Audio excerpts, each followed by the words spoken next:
It's a hard pill to swallow, but you can't change people. I've been there on both sides. I know people that try to change others. I have been the person that has tried to change somebody else. And I, even today, still am the person that a lot of people have tried to change into their vision of who I should be.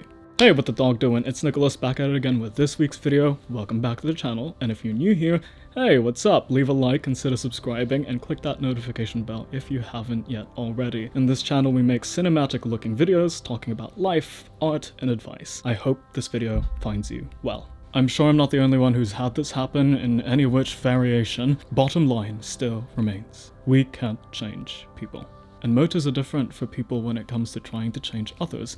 It could be anywhere from something as innocent as genuine care to somebody having their own agenda and trying to manipulate you. If you've been the person that people have tried to change, you already know this. We don't make any lasting changes or change at all if we also don't feel the want, the need, or choose to change within ourselves. The more we're pushed to change in ways that we don't feel, need, or want, the more we're pushed away by the people that are trying, and the more that we push back. Which on the flip side sucks if you're the person who's trying to change somebody coming from a genuine place of deep care, which, if that's you, I admire your empathy. But there is a big difference between offering somebody a meal versus force-feeding them. There is a massive difference between offering somebody to show them the way and nudge and guide them towards a path that you think would genuinely benefit them versus pushing somebody towards a direction where you think they should go because of a vision that you have imposed upon them. Be careful. Offer to cook someone a meal, but never shove it down their throats. One does the thing that I think we all want, which is fosters and nurtures closeness, and the other pushes people away. Be careful. If you're the one trying to change people, check in with your ego, your intentions, your agendas, and your expectations on those people, as well as your own internal voids. Why do you want this so bad? At what point does your care become selfish? And I know those are hard questions to reflect on, especially if you really believe that you mean well. But if I'm being honest, and maybe this is just me being jaded, but there's probably a deeper reason why you're so hell-bent on changing others. On the other hand, if you're the one that's being changed or forced to change, first be careful and verify these people's agendas. What do they want from you? What do they stand to gain if you change in the ways that they want you to? If you see that they're being manipulative, call it out. Stand up for yourself, walk away. But if you find that beneath all the layers of pressure and overwhelm and maybe over-enthusiasm coming from them, that these are actually people that mean well, that come from a place of care, that genuinely wish the best for you and your well-being in your life, then turn the question on yourself. What do they want for you? What do you stand to gain if you change in the ways that they hope that you do? This is simply to reflect on the idea that maybe they might have a point. Still doesn't mean that their methods of pushing you that way are perfect. If you still feel pushed and pressured, then still stand up for yourself and call that out. But also acknowledge your appreciation, if you do appreciate it, that they have good intentions for you. But still stand up for yourself in having your own space. I feel like I need to emphasize this. As much as I'm saying that you can't change people and you should hang up trying, I'm not trying to tell you to give up on people and hope at all. Instead, I'm encouraging you. I'm imploring you to give them space to be individuals. Offer your perspective and your help, but still respect their space and their own journey of discovery. Let your people be people. Allow them to make their own choices, get their own wins, make their own mistakes, and learn their own lessons. Hope for the best, but don't put any expectations. I've had to learn this the hard way. Don't make the mistake that I have, and come into the conversation and expect them to turn out exactly the way that you want them to. I've always been the advice guy for as long as I can remember, and I thought back then that it meant that people came to me to get answers, to get solutions, to get consultations, for me to solve their problem for them. And I can see you already violently shaking your head across the screen because That's not it at all. You could imagine my frustration back then when I would give hours of my life trying to give them advice and then have them take off, only for me to see them not follow the advice, or not change, or even worse, do the exact opposite of what they said, yeah, I'm gonna do that. I resented that for so long, and I expressed that to those people because I was upset. Made them feel bad and guilty for not listening or applying my advice. I'm sure there were more than a couple arguments sprinkled all throughout that. All that because I thought it was my job to change them. And I thought that's what they came to me for. But as you can imagine, that only really left both parties feeling awful and worse than they came, even though we were both hoping for the best. But thankfully, this guy is not the same advice guy that he used to be. That's the only reason I can really smile through all that now. While I still give a lot of advice in real life, hell, I've expanded, I'm doing this on the internet now. I've found a better and more fulfilling way to do it, and I want to share that with you now. It starts where this video started. We can't change people, and that's okay. In fact, sometimes it's better than okay. One of the best pieces of advice that I've been given that I will carry on for the rest of my life was from my uncle growing up, always reminding me, you always have a choice. I have so many memories of barging into his door and running to him with a problem that I had where I felt stuck. I felt trapped, and I'd say verbatim, I have no choice, crying over something. And he would always remind me that I did. He would ask me, do you want my take? Are you asking what I would do? Before saying anything else. And when he was done giving his insight, he would still make it incredibly clear as day that the choice was still up to me. It's taken me years to fully unravel the extent of this one bit of advice, and I'm sure I'm not done yet, but the relevance of it here should be clear. We can listen to people, ask them if they want our take on things, give it to them, and still leave the choice up to them. Which leads to my next point. Respect people as individuals. Not just literally. Obviously, when you look at another person, you can see that they don't look exactly like you. They are not you. That's easily observable, right?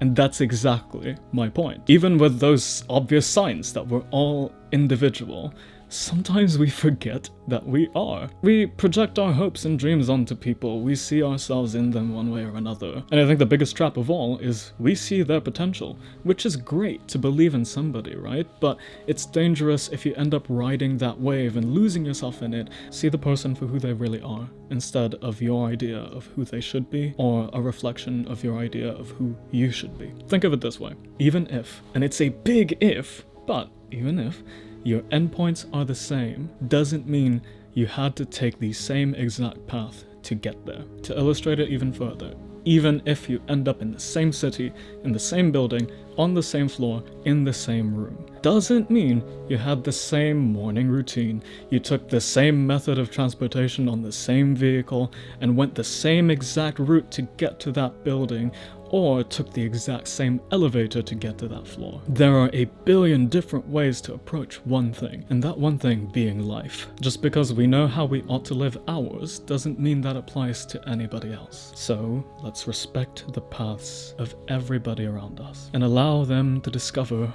their own way. As difficult as that is, there's a certain level of appreciation in our differences that only comes with a level of contentment with yourself. That level of being okay with how others are, because you don't feel the need to fix them. You feel no need to project your needs or wants onto anybody else, or expect or demand them to fill your void by being the version of them that you expect them to be. In essence, you're at peace with them because you're at peace and content with yourself. All of this is to encourage you to look within and without. Being able to know how much you can give out there out of love and not expect anything in return. Again, I am not perfect, okay?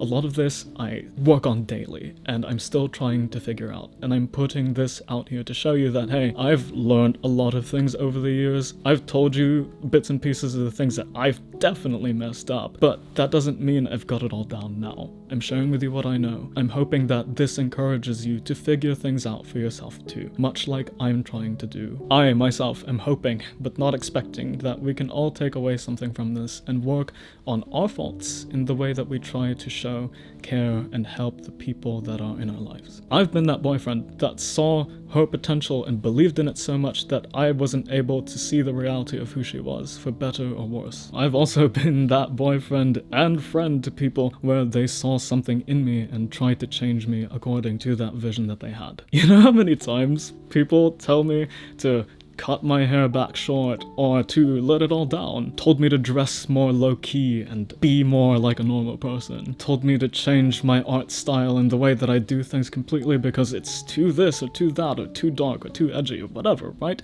I don't go a week without hearing these suggestions or heavy-handed insinuations from people. And I've always gotten things like that.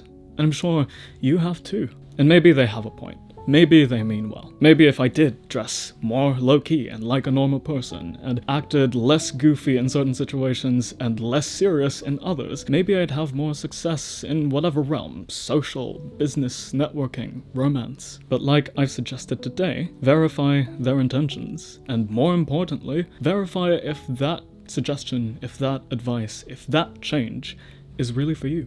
Hell, okay, this hair that most people recognize me for nowadays wouldn't be this hair if it wasn't for the encouragement and suggestion of an ex-girlfriend. And these videos wouldn't look or be formatted the same way thanks to a couple good friends that have given me criticism and advice and suggestions and ideas over the years. I was literally talking to a friend about how I make videos and how I could change it up yesterday, and I'm applying those changes right now. I owe a lot from listening to people, and that's still a skill that I am working on really hard. But this is also to highlight my point earlier. We only make significant and lasting changes if we really care and want to have those changes made. I wouldn't have kept this hair after the breakup if I actually didn't love the way that it looks. I wouldn't have changed the things that I have over the years in these videos and how I do things on this channel if I didn't actually value the feedback of my friends and if I actually didn't care about improving the results in the ways that they had suggested. There are things that people have suggested over the years that I haven't done because it didn't align with what I was trying to do. You can listen to people's ideas all you want, but filter in which ones you keep and which ones you discard. That filter